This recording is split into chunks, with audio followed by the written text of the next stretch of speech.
Hai, welcome back to YouTube channelnya Akiko Hitani. Kali ini aku bakalan coba bahas sesingkat mungkin tentang apa aja sih yang perlu kita siapin untuk apply beasiswa ke luar negeri. Ini berdasarkan pengalamanku ya, karena banyak yang nanya ke DM Instagram, tapi kurasa daripada aku bahas satu-satu di Instagram Story, mendingan kita bikin video, lalu aku share apa yang aku tahu. Nah, terus yang pertama yang selalu aku tekankan pada mereka yang pengen apply beasiswa itu adalah kita harus memiliki mental seorang petarung dan pemburu beasiswa. Jadi aku selalu bilang, bahkan ke adikku sendiri, you need to have the mentality of scholarship hunter. Jadi kita tuh harus bener-bener punya mental yang emang siap untuk bertarung, siap untuk berburu gitu. Nggak cuman mental yang, oh oke, aku mau apply beasiswa, tapi nggak bener-bener eager gitu. Bagiku sebelum kita mulai mempersiapkan segala sesuatu yang sifatnya fisik ya, kayak misalkan dokumen yang lengkap, terus kita cari kampus dan profesor dan segala macem, itu yang paling utama adalah mental kita dulu harus siap. Kita harus siap menang, kita harus siap kalah. Karena bagiku berburu beasiswa itu ya either kita dapat atau kita nggak dapat, dan kita harus mempersiapkan keduanya. Kenapa? Karena kalau misalkan kita cuma mempersiapkan untuk menang, tapi ketika misalkan situasinya tidak sesuai dengan yang kita harapkan, misalkan ada rintangan, ada jalan yang nanjak, atau bahkan ada jalan yang terlalu turun gitu kan ya, atau misalkan kita ada batu-batu yang harus dilewati. Kalau misalkan kita nggak punya mental yang kuat, itu kita bakalan cepet down. Kayak misalkan yang paling frustrating dalam berburu beasiswa itu adalah melengkapi dokumen, cari kampus, cari profesor. Itu adalah hal yang paling frustrating menurutku. Kalau misalkan mentalnya belum kuat, itu bisa gampang down, gampang berpikir, udahlah aku nggak mau lanjutin, udah terlalu ribet gitu kan. Tapi kalau misalkan kita udah punya mental yang kuat, kita bakalan oke, apapun rintangannya, apapun halangannya, aku bakalan perjuangin, aku bakalan berusaha untuk melewatinya gitu. Kalaupun misalkan at the end kita nggak dapet, ya udah, at least kita sudah memberikan yang terbaik, kita sudah mencoba melakukan yang terbaik gitu. Jadi mental petarung atau pemburu beasiswa ini diperlukan ketika kita sedang mempersiapkan segala perintilannya, detailnya, segala macam, mencari kampus dan segala macamnya. Itu kita butuh banget supaya stay strong. Kalau ibaratnya aku ya termasuk yang sangat-sangat tergantung pada kopi. Kalau misalkan pagi hari aku nggak minum kopi, itu kayaknya hariku tuh nggak penuh energi, susah untuk fokus gitu kan. Jadi si mentality sebagai pemburu beasiswa ini ibaratnya sebagai kopi di pagi hari gitu. Kalau misalkan ya oke, kita bisa melewati hari kita tanpa kopi, tapi kita menjadi nggak terlalu bersemangat, nggak terlalu berenergi gitu kan. Sama aja dengan oke, kita bisa tetap berburu beasiswa, tapi kalau misalkan kita nggak punya mentalnya, itu kita bakalan cepet capek, kita bakalan cepat lelah, kita mungkin prone itu kayak riskan untuk berhenti di tengah jalan gitu. Itu yang pertama adalah the mentality of scholarship hunter. Terus yang kedua yang perlu disiapin adalah kita harus berubah jadi agent FBI atau CIA. Apa nih maksudnya? Jadi maksudnya yang aku perhatiin gitu kan, banyak orang yang males cari informasi, males baca, maunya disuapin, maunya dikasih tahu, maunya nanya orang terus dikasih tahu gitu kan. Nah, kenapa aku bilang jadi agent FBI atau CIA? Karena dari pengalamanku dulu, aku tuh seneng banget menyelidiki setiap kampus, setiap profesor yang aku tertarik untuk kerja sama mereka. Itu sampai detailnya aku selalu cari tahu. Sampai misalkan nih aku mau cari calon profesor untuk master degree-ku, aku cari tahu dia tuh dulu kuliahnya di mana, terus tesisnya dia tuh apa, sampai maksudnya hal detail tuh harus kita ketahui gitu loh. Jadi di sini kenapa kita bilang harus jadi agent FBI atau CIA, karena kita harus mengerahkan segala kemampuan stalking kita untuk mendapatkan informasi sedetail mungkin. Dan jangan pernah mengharapkan orang lain untuk kasih tahu kita. Kita harus yang cari tahu sendiri gitu. Jadi di awal-awal dulu aku tuh lanjut S2 tahun 2016. Jadi aku dapat beasiswa tahun 2016. Banyak banget yang nanya ke aku, gimana sih Kak cara dapetinnya? Kak gimana sih kalau misalkan kita mau apply ke UCD? Kak gimana sih kalau misalkan kita mau kontak profesor? Oke, kalau misalkan sharing nggak apa-apa, tapi kebanyakan mereka itu belum cari informasi, mereka belum baca websitenya secara detail, mereka belum stalk profesornya, mereka belum tahu persyaratannya apa aja gitu. Jadi sebetulnya kadang yang kita tanyain ke orang itu semua informasinya tuh udah tersedia di website atau di pamflet atau brosur dari kampus tujuan atau misalkan dari si penyedia beasiswa gitu. Jadi sebelum kita nanya ke orang lain, pastiin kita udah jadi agent FBI atau CIA. Kita yang udah cari tahu, kita buka ubek-ubek isi website setiap penyedia beasiswa, setiap website kampus, terus profile calon profesor atau calon supervisor kita. Jadi di situ kita harus punya insting untuk jadi spy atau agent atau stalker. Jadi buat kalian yang punya keterampilan stalking, bagus banget karena kalian udah pasti bisa cari informasi sendiri tanpa bergantung pada orang lain. Nah terus yang ketiga, lengkapi persyaratan sedini mungkin. Jadi misalkan kita udah tahu nih, kita mau apply beasiswa tahun 2022 misalkan tahun ini kan. Terus kita udah tahu nih, misalkan ambil contoh beasiswa LPDP, dia ada buka bulan Februari sampai Maret misalkan. Nah, dari tahun sebelumnya, dari tahun 2020 atau 2021 kita tuh udah tahu, oke, tahun 2022 LPDP bakalan buka pendaftaran bulan Februari sampai Maret. Terus kita udah harus cari tahu nih persyaratannya apa aja gitu kan. Emang sih mungkin setiap tahun persyaratannya beda, tapi secara umum persyaratannya itu nggak akan jauh berbeda dari tahun sebelumnya gitu. Jadi kita udah cari tahu persyaratannya apa aja. Dari tahun sebelumnya tuh kita udah mulai nyicil, nyiapin perintilan dokumen apa aja sih yang harus kita siapin. Misalkan surat rekomendasi, surat buat esai, terus tes bahasa gitu kan. Jadi persyaratannya itu kita siapin jauh-jauh hari gitu. Jadi nggak langsung ketika beasiswa pendaftarannya buka kita baru siapin, karena itu bakalan keteteran banget. Kita bakalan merasa dikejar-kejar dan akhirnya kita nggak fokus. Akhirnya banyak dokumen yang nggak lengkap atau tidak sesuai dengan persyaratan. Jadi dari pengalamanku dulu, aku dapat beasiswa dari tahun 2016, tapi aku udah spying UCD kampusku itu dari 2014. 2015 aku udah mulai siapin persyaratannya apa aja, apa yang harus aku lengkapin. Jadi ketika beasiswa buka, ketika kampus pendaftarannya buka, itu semuanya tinggal daftar, tinggal masukin, udah nggak terlalu stres lagi gitu. Jadi itu pentingnya kenapa harus banget mempersiapkan segala dokumen dan persyaratannya tuh jauh-jauh hari, minimal beberapa bulan sebelumnya lah gitu. Jadi ketika ketika beasiswanya buka kita udah siap gitu. Jangan semuanya itu deadline-nya tuh ditekan atau ditunggu sampai batas waktu terakhir pendaftaran. Itu nggak bagus banget gitu. Jadi selalu persiapkan semuanya dari sekarang. Misalkan kalian berencana untuk lanjut kuliah atau daftar beasiswa tahun 2023, itu dari sekarang harus udah mulai cari tahu, oke, persyaratannya apa aja, aku harus penuhin dari sekarang, cicil dari sekarang, dokumennya print dari sekarang kalau memang misalkan diperlukan untuk di print gitu kan. Semuanya lengkapin dari sekarang gitu.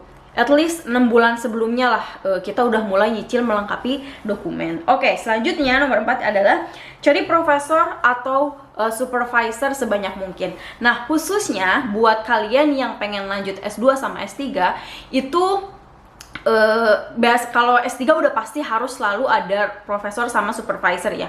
Kalau misalkan untuk S2-nya yang by research, itu kita harus udah punya korespondensi sama supervisor atau profesor di kampus tujuan yang kriterianya kayak gimana sih gitu. Jadi calon supervisor atau profesor itu jangan cuma satu. Misalnya kalau misalkan dia menolak, kita nggak punya pilihan lain gitu. Jadi usahakan kita punya kandidat calon supervisor itu minimal tiga kita udah punya kandidatnya ini. Nah terus kriterianya apa aja? Jadi jangan cari profesor atau supervisor yang tidak sejalan dengan bidang kita gitu. Jadi kita harus cari orang yang memang dia mengerjakan penelitian sesuai dengan interest kita ya, dengan ketertarikan kita, sesuai dengan bidang penelitian kita. Terus dia juga udah punya publikasi yang memang agak nyambung dengan tema penelitian kita gitu.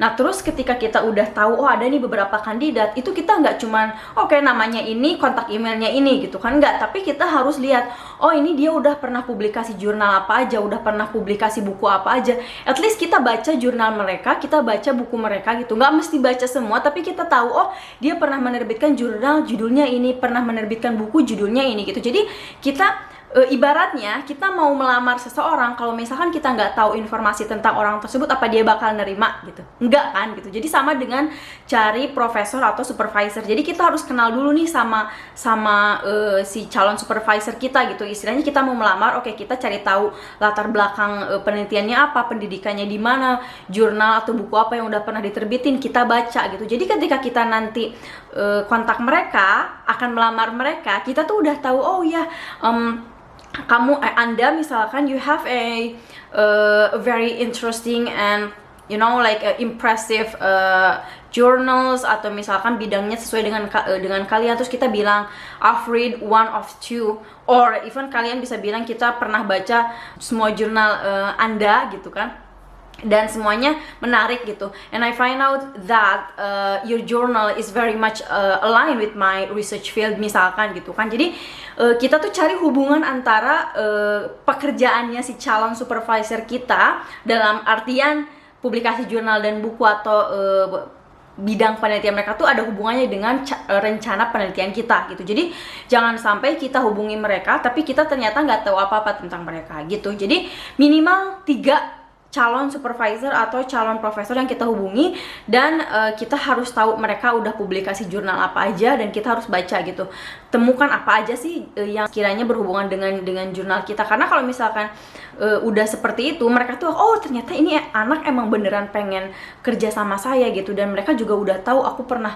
publikasi apa aja gitu. Jadi mereka akan lebih appreciate, akan lebih respectful sama kita gitu kalau misalkan kita udah tahu kerjaan mereka seperti apa gitu.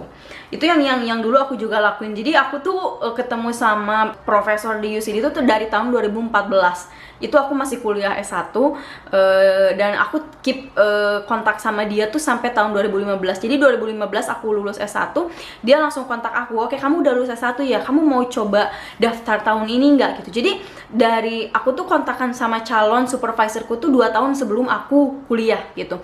Itu bit too early sih, tapi nggak apa-apa kalau misalkan kalian kontak cari calon supervisor dari beberapa bulan sebelumnya. Kenapa aku cari atau berkontak dengan calon supervisor 2 tahun sebelumnya? Karena aku pikir kalau misalkan dia nggak mau, aku masih punya banyak waktu untuk cari kandidat yang lain gitu.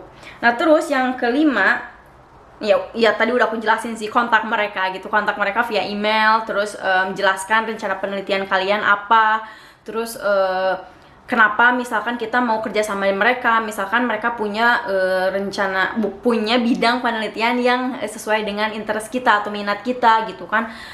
Jadi kayak kita menjual diri supaya dia mau menerima lamaran kita gitu. Jadi kontaknya dibuat nggak terlalu rigid tuh kaku ya, tapi nggak terlalu bebas juga gitu. Jadi ciptakan suasana yang menyenangkan. Gimana sih kalau misalkan ibaratnya bayangin gini, kalau kita dilamar orang, situasinya kayak gimana sih supaya menyenangkan gitu loh. Jadi bayangkan kita yang approach orang tuh seperti apa. Karena pertama kita harus tahu supervisor atau profesor apalagi, mereka tuh orangnya super sibuk.